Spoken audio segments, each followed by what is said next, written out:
but we do have, just to finish it out, Yeah. we have fun facts and also some extra ideas in terms that you could use Yeah. if you want. Probably this is a fun fact about goblins. So we said they were very fearful and cowardly, correct? So that's how you keep goblins in check. Dragons, they have something called a fear aura. They have a frightful presence. So when people think in that stat, like frightful presence, like, oh, like they're just dragons, so they're scary, all right? It's actually magical. Oh, they right. actually do something magical to make you feel that way. Mm-hmm. So a red dragon will go up to a goblin camp.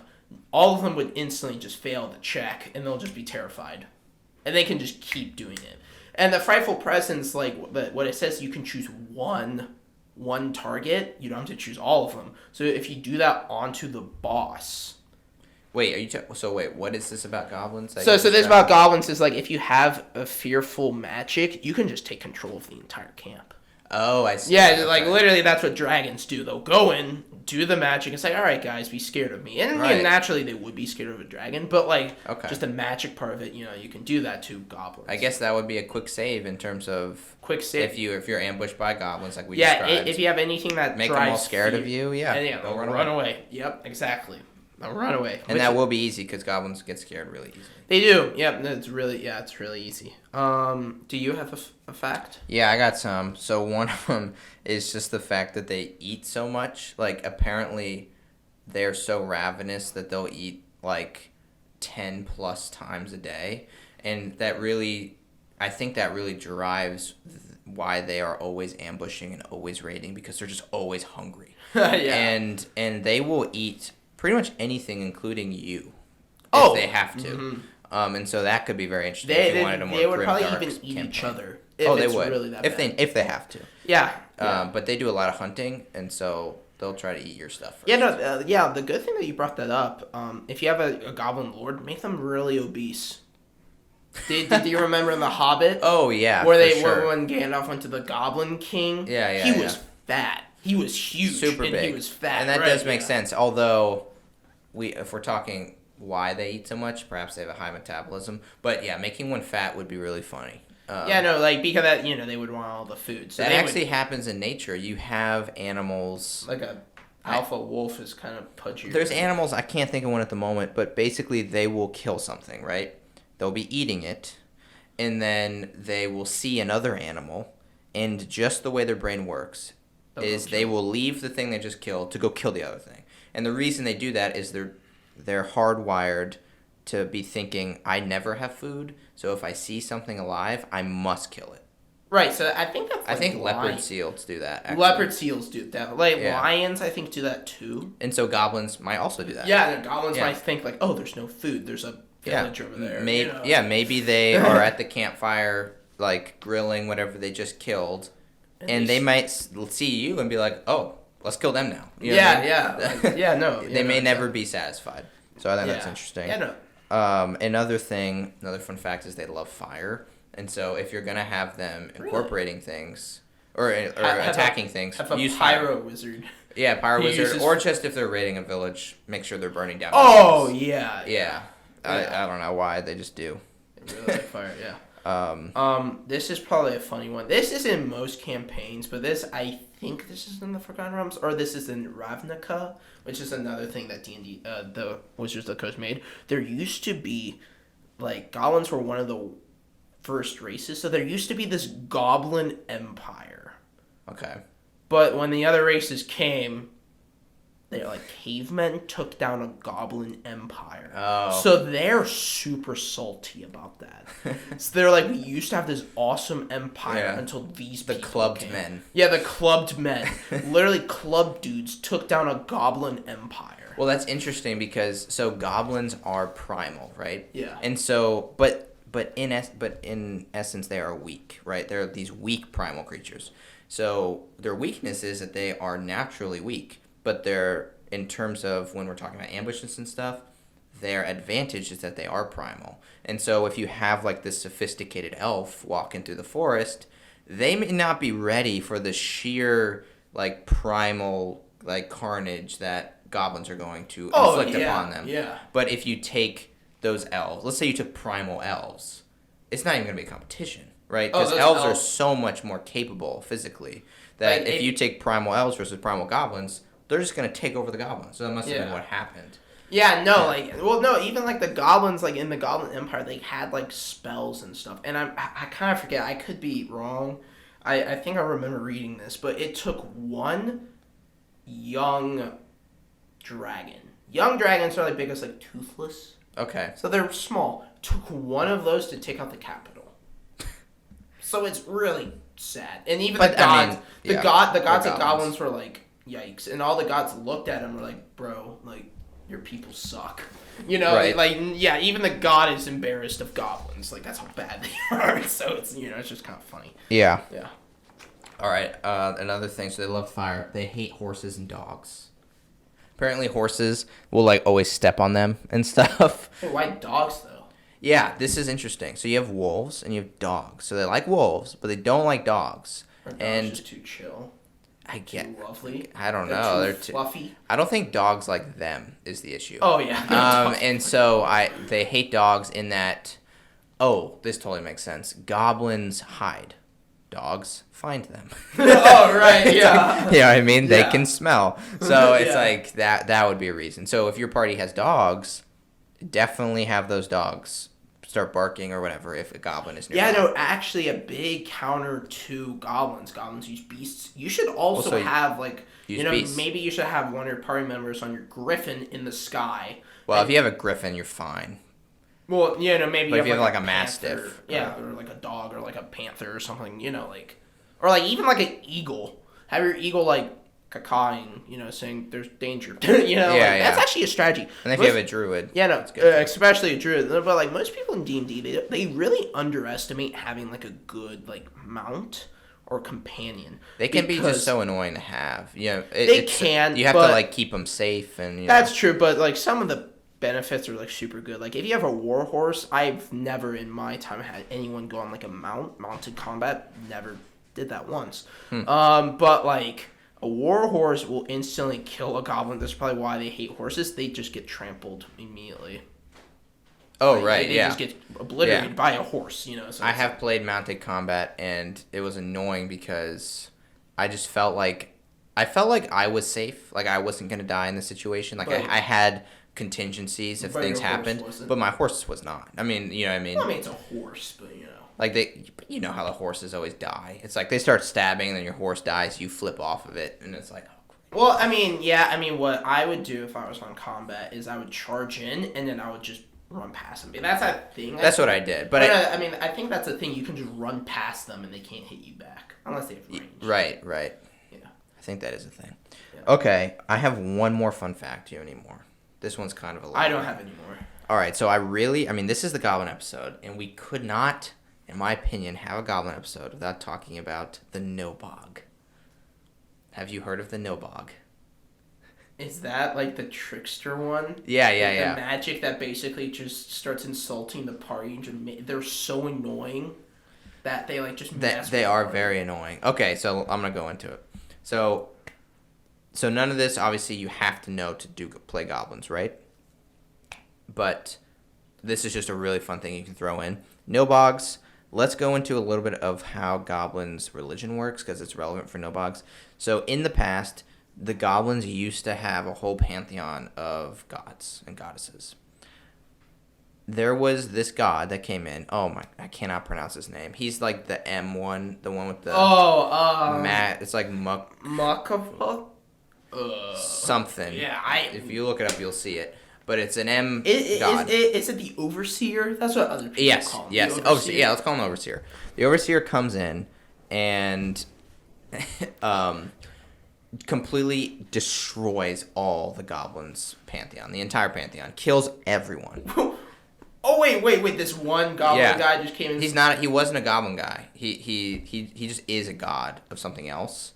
Comes in and takes over the goblins, right? And so if a goblin dies, they go to him, which is not a good way of dying, which plays into why they are scared of death. But one of the goblin gods that this overseer killed was a trickster god, and one of the trickster god's last things was he like dispersed part of himself that can go into a goblin that's in the Forgotten Realms. So basically he's just a meme now.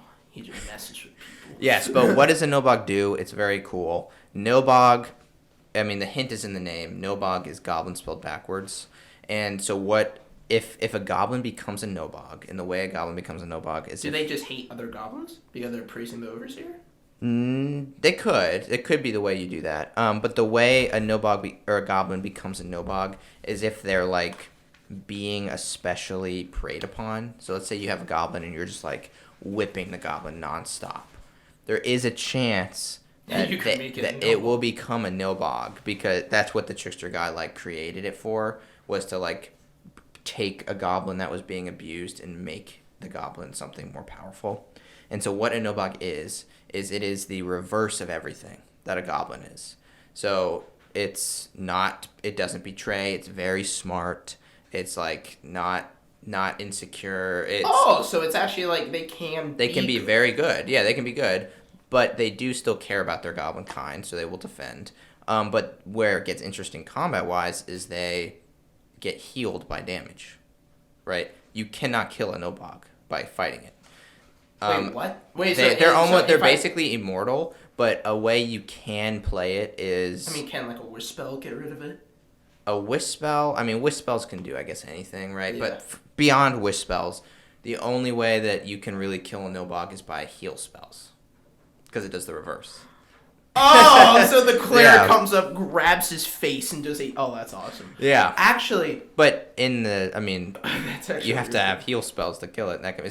You're not gonna like throw a health potion on it, right? So if you don't have a cleric or something, or a wizard with like healing, you may not be able to kill it. That's actually a really funny fight. That would be a really funny fight. You're like, how come my greatsword isn't cutting him? It's healing him. Yeah, like you have the big barbarian like swings his axe, and the rogue like jumps behind and stabs him, and he just laughs it off. But theoretically, a Nobog can't die from like the Tarrasque. Like the Tarrasque can't kill him. True, but isn't there magic stuff? Because the Nobog is magical, right? Oh, so does magic damage hurt him? No, it doesn't. Oh, okay. I mean, it would be reversed. I mean, there's one thing that the Tarrasque might have. We'll get into that in the Tarrasque video. You actually brought up something. Sorry, another fun fact. So you think goblins are weak, right? Very weak. But if they priest a demon, oh boy. They become, I forget what they're pronounced, like brie beasts or something. So imagine like a werewolf goblin, but like, you know, a goblin, he runs up, you're like, oh, it's a goblin. He turns into this giant monster. It's like this dog-looking thing with like a goblin face with giant fangs. This thing has over like 100 health. Wow. And and I believe I could be totally wrong. I gotta look up on it again. I believe the combat rating is like 11. Okay. So imagine 1/4 becomes 11. So, right. You know, it's like your a level big 1 difference. Characters, yeah, if you want to kill them. Yeah, no, exactly. And you were talking about fire. They actually hate fire. That's the weird thing. So that's kind of like a hint. Goblins like fire. You would see this goblin, he stays away from fire. You know, you're like, what's wrong with him, right? I'm sure this demon goblin has been wronged by fire in the past. They haven't been wronged. It's just if you put fire on them, they have a chance of getting banished. They can just go to hell. Oh, okay. So it's like, you know, that makes sense. That's what you can instantly beat them by banishing them. Yeah. But like what they're just, you know, like it's funny because you're in a goblin. They're like, all right, we killed them all. There's one goblin you like start attacking. He turns into this monster, kills the party. They can just do that. So it's like a were creature. But like it's I could have pronounced it wrong, but like it's in Volo's guide.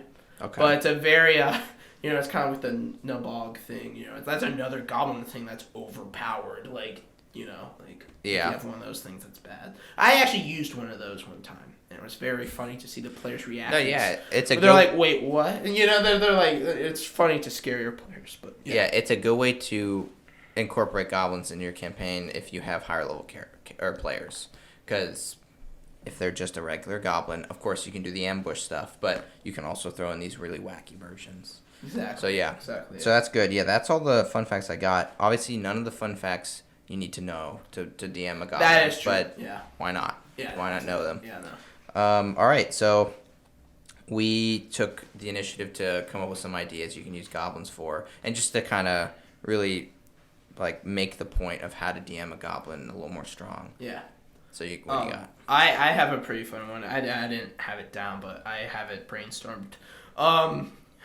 So let's say you're in a castle, right? The orcs are invading. Instead of boulders as cannonballs, use goblins. Goblins are the ammunition. The goblins is the ammo of the invading force. So literally, a catapult will launch a barrel, and the barrel will explode into 30 goblins. Wow, this is literally Clash Royale. Literally Clash Royale. They're tinker. Like, if they're with someone else, they would do this stuff. Yeah. So, like, they don't just make traps, they make inventions, too. Like, gnomes. Like, goblins and gnomes actually hate each other. That's like the goblins of Harry Potter. Yeah, exactly. Yeah. Like, they're smart, you know? But, like, you know, it's just funny when you see, like, they got trebuchets. They got, like, 4 of them. We're screwed. Our walls are done for. But then, as you're talking, you see a goblin just fly by and just become paste in the wall.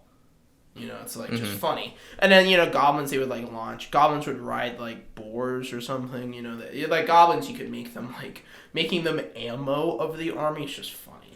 You know, it's just, like, that is funny. Like, you don't expect getting hit by a boulder. No, you get hit by a goblin having 2 daggers. You know, he's like, yeah, and he, like, goes and, like, tries to stab you while flying, like, 40 miles, you know, really fast. Yeah. But, like, it's really, like, goblins should be expendable, so you should just have goblins that just, you know, as you say again, they don't use common sense. Right. So they think, I'm going to become super cool if I do this, and they just become paste. So, right. You know, yeah. So it's really, I think that's a cool idea. Do you have any ideas? Oh, I mean, that's a good specific idea. Some of the stuff I wanted to really just say is, don't make goblins these boring bots, right? It's so common and easy to do that. Common. Is it's like you have a goblin, and all the goblin is this creature with 7 hit points and a short sword. And it will attack you, and you will kill it. And then another one will attack you, and it will kill it. I know a lot of people, when they're trying to make goblins more interesting, is they'll just make a lot of them. And it's like, that's actually really boring to fight. And so what you want to do is incorporate the lore we've been talking about. You know, you want to give them character. You know, you want to insert the parts where they are these, like, subjugated little creatures, and they're, like, sympathetic, and, like, they're attacking you, but they really are just, like, these innocent animals. They're not that innocent, but, you know. Yeah. So I think making them sympathetic, that is the key word, would be really interesting. That would be because they are evil, and they want to kill you, and they want to betray you. But if you make and a player can kill a goblin real easy, but if you make the player, for whatever reason, not want to, it can get really complicated. Yeah, because kind of like with the kids thing, like goblin kids with daggers. You're like, do I just slaughter them all? What do I do? Yeah, exactly. Exactly. So that will make goblins interesting, and not just rolling the dice. You know what I mean? Yeah, no, exactly. Yeah. Another thing I think that should be shown is their caste system. And you should definitely show their caste system. That's a big thing. Definitely, and one of the things I would want to see, and I think people have done this, and it's to really emphasize the female parts. And so you will get goblins basically running away from their tribes, and most of the time it's females. And you can have interesting stories there where you have these females running away from their patriarchal tribe. And so you have these evil creatures, which are goblins, but they're making them even more sympathetic. Because not every goblin is like they're naturally evil, but like, they don't have to. Some things like this is like another example, but like you know how like some like let's say like I know I talk about dragons, some I just love them, but like you can have like a good green dragon because they said I overcame my nature. Right. You can always do that. There's players that play. Yeah, no. Literally, there's players that play as goblins. So literally, goblins can overcome their evil nature. So you might walk into a tavern, you see like a bunch of goblins. You're like, you draw their weapon. They're like, bro, like, what's wrong with you? Like, chill. Like, you want some ale? And you're like, wait, what? You have just unexpected goblins that are like just nice and chill. Yeah. Like. Oh, definitely. They're all different. So like. I think so. That feeds into my last thing. I want to give us an idea of how to make them interesting in campaign, and it's all about using like juxtaposing different aspects of them. So taking something about them, let's say like just how small and weak they are, and doing something that makes that flips it and kind of makes it humorous in a way. So if they're weak, you could like give them a super powerful weapon, and it's like it's like, this is weird. The funniest one is when someone gave God, I forget, but they gave, so Milnir, right? Yeah. Imagine a goblin not knowing what it was having Milnir. And, so and your Goblin's players, worthy. No, yeah, the goblin's like, well, yeah, like in D&D it's not like worth, you have to have strength. Right. But the goblin wears these like gloves of strength, he doesn't know, it's like, oh, this is just a hammer. And there's like little magical sparks, but everyone's like, that's the freaking hammer of thunderbolts. And the goblin's like, wait, what? So I can like, the goblin doesn't even know like what magical power he has. Right. That would be a funny thing. So yeah, you can do that. Giving you could him like an artifact, that would be so funny. And he doesn't know what it does. Oh, that would, it would be funny not to know. But basically taking goblins, whatever they are, and somehow like juxtaposing it. So whatever that is. Yeah, making them stronger is fun too. Like imagine you walk up, this goblin actually has a flame tongue. And you're like, wait, what? And he's actually pretty good. Yeah.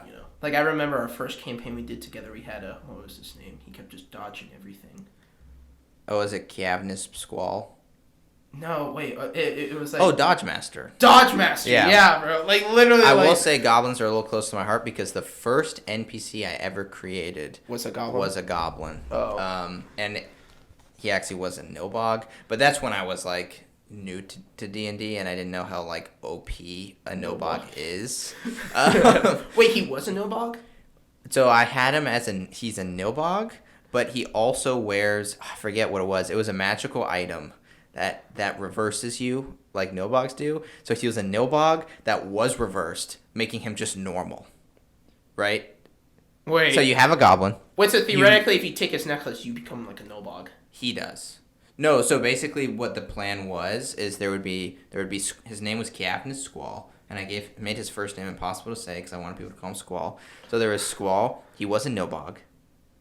So that makes him not a normal goblin. And then he wears this reversal necklace that reverses the Nobog back to normal. So in general, he's just a normal goblin that has this like sentimental necklace he wears. But I was gonna have it where like if he gets hurt or something and the necklace gets like ripped off, he becomes like like Nobog Super activated. New ball. Yeah. God. But yeah. That was quite. That's awesome. Yeah, no. Nobogs are. I gotta start using those. Like that's so freaking funny. Just freaking like. Oh, they're so funny. You walk into like a bandit camp. You see these bandits like trying to torture this poor goblin. He's just laughing while they're like burning him, stabbing. He's like. Right. He's just laughing. Yeah. All right. Well, that is it for the lore section. Very long. There was a lot to talk about with goblins. Yes. They're a classic creature. They deserve more credit than they're given. Although they can be given a lot of credit sometimes. They can. Yeah. So yeah, that's the end of lore. End of lore. Yep.